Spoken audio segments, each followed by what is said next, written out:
Perempuan itu jangan sampai yang paling baik untuk kita ambil faedahnya adalah jangan sampai perempuan itu dia menjadi satu hal yang menghalangi laki-laki untuk birrul walidain kepada orang tuanya. Ini banyak contohnya.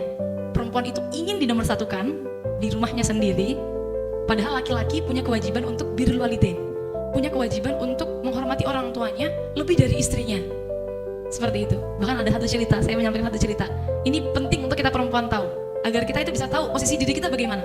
Sebenarnya untuk berkarir itu, kalau tadi saya juga bilang ke sama ibu, pintar-pintarnya perempuan komunikasi dengan laki-laki. Kan ridho itu kan harus pintar komunikasi sebenarnya.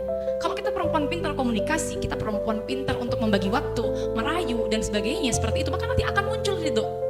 Maka akan nanti muncul namanya kesalingan dalam rumah tangga. Jadi pintar-pintar komunikasi. Jangan sampai kita tuh ingin menonjol terus, jangan.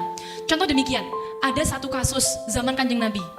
Sahabat itu ketika naza dituntun talqin sama sahabat yang lain, sahabat Umar, tidak bisa baca la ilaha illallah, tidak bisa baca kalimat tauhid, tidak bisa. Sampai bingung para sahabat ini, kenapa?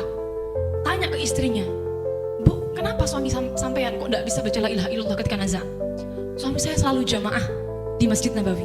Dawuh istrinya, kata istrinya, suami saya itu selalu puasa setiap hari. Sebegitu ya, ibadahnya. Lalu akhirnya matur sahabat ini kepada Kanjeng Nabi, karena tidak bisa, para sahabat yang menuntun talqin tadi matur kepada Kanjeng Nabi karena sahabat ini tadi tidak bisa baca la ilaha illallah. Ketika matur sama Kanjeng Nabi ditanya, apakah dia punya ibu? Oh iya, masih punya Kanjeng Nabi. Ya sudah, sowan sana. Suruh sowan ke ibunya, dawuh ibunya, Bu, ini anak panjenengan tidak bisa ditalqin la ilaha illallah ketika nazak, tidak bisa keluar rohnya. Dawuh ibunya, biarkan. Salah sendiri, dia selama hidupnya selalu mementingkan istrinya daripada saya. Oh, ternyata sekarang ibu mohon maaf, banyak sekali laki-laki itu seperti ini, takut kepada istrinya, lebih takut kepada istrinya daripada takut kepada ibunya.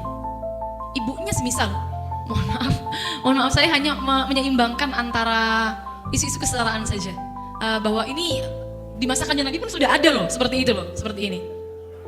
Ini ibunya bilang demikian, karena semasa mungkin hidupnya ibunya itu misal minta uang tidak diberi. Tapi kalau istrinya yang minta langsung jor-joran. Atau bahkan kemarin Habib Stegaf Bahrum juga dawuh demikian. Ada suaminya didatangi oleh ibunya minta uang sekedar hanya 50.000 oleh ibunya, tidak diberi karena dia takut, ntar saya izin dulu sama istri saya Bu, seperti itu. Tapi ketika istrinya datang, Pak tolong beliin susu anak sama pempes 250.000, langsung manut nih istrinya. Ya apa? Suaminya. Ini suami-suami yang takut kepada istri, ini maksud saya adalah bagaimana kita seorang istri jangan sampai jadi orang yang seperti ini. Seperti itu. Nah, ibu ini bilang demikian, biarkan dia tidak bisa nazak, salah sendiri sama saya semasa hidupnya, dia selalu mementingkan istrinya daripada saya. Akhirnya Kanjeng Nabi dawuh, bagaimana? Ya sudah, sahabat, kalau ibunya tidak mau ridho, bakar saja anaknya. Bakar saja anaknya.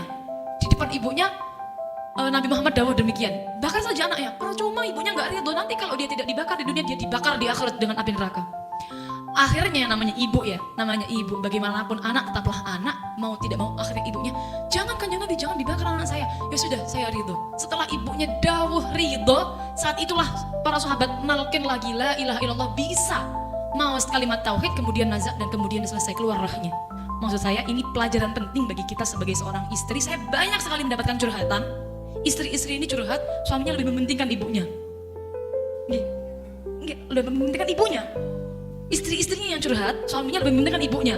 Saya jawab, loh seharusnya demikian memang. Kita sebagai seorang istri harus pengertian. Kalau suami masih punya ibu, memang prioritas adalah ibunya. Kita yang nomor 2. Yang penting suami sudah melakukan kewajiban-kewajibannya kepada kita. Jangan sampai kita menjadi penghalang antara suami dengan ibunya. Itu yang penting. Itu termasuk adalah beban ganda.